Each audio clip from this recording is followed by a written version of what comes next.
July August গণহত্যা মামলার পরোয়ানাভুক্ত আসামিদের গ্রেফতারে ব্যর্থতার জন্য প্রসিকিউশনের প্রতি ক্ষোভ জানিয়েছেন আন্তর্জাতিক অপরাধ ট্রাইব্যুনাল। আর এই ব্যর্থতার জন্য তদন্ত সংস্থাকে ব্যাখ্যা দেওয়ার নির্দেশও দেওয়া হয়। চেয়ারম্যান বিচারপতি গোলাম মর্তুজা মজুমদারের নেতৃত্বে ৩ সদস্যের ট্রাইব্যুনাল এই আদেশ দেন। বিস্তারিত শাকের আরজু রিপোর্টে। জুলাই আগস্টের ঘটনায় আন্তর্জাতিক অপরাধ ট্রাইব্যুনাল থেকে সাবেক প্রধানমন্ত্রী শেখ হাসিনা সহ গ্রেফতারি পরোয়ানা জারি হয়েছে প্রায় ১০৯ জনের বিরুদ্ধে। এর মধ্যে ৩৫ জন গ্রেফতার আছেন। বৃহস্পতিবার এজলাস বসলে যাত্রাবাড়ী থানার সাবেক ওসি সহ ২ জনকে হাজির করা হয়। এ মামলায় পরোয়ানাভুক্ত অপর পলাতক ৪ আসামির বিষয়ে জানতে চান ট্রাইব্যুনাল। এ সময় কোনো অগ্রগতি নেই বলে জানান প্রসিকিউশন।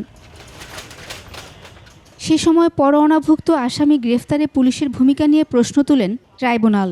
একই সঙ্গে ক্ষোভ প্রকাশ করে আদালত বলেন, ২,০০০ লোক মারা গেছে, কিন্তু তদন্ত গ্রেফতারে কোনো অগ্রগতি নেই।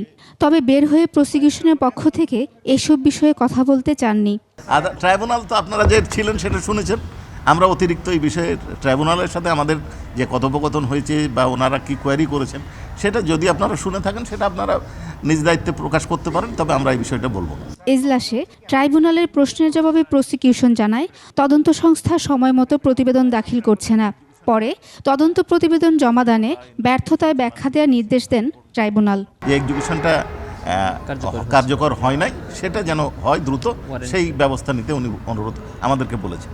অ্যান্টিঅক্সিডেন্ট ও ফ্লেভোনয়েড সমৃদ্ধ ফ্রেশ প্রিমিয়াম টি 1 কাপে কাঁপিয়ে দিন।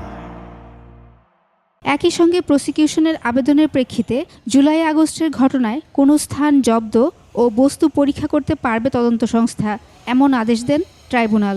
তদন্তের ক্ষেত্রে কোনো ডকুমেন্ট বা কোনো থিংস যেন সিজ এবং সার্চ করতে পারে আমাদের ইনভেস্টিগেশন অফিসার, সেই দুটি অ্যাপ্লিকেশন করেছিলাম, দুটি অ্যাপ্লিকেশনই মঞ্জুর হয়েছে।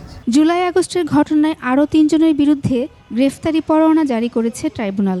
তবে গোপনীয়তার স্বার্থে নাম ও স্থান প্রকাশ করেনি বলে জানান প্রসিকিউটররা।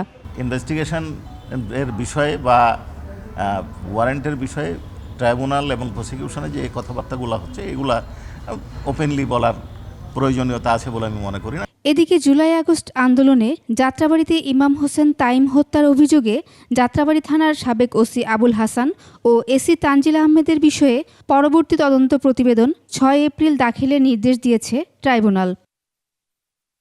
শাকেরা আরজু, ২১ টেলিভিশন, ঢাকা।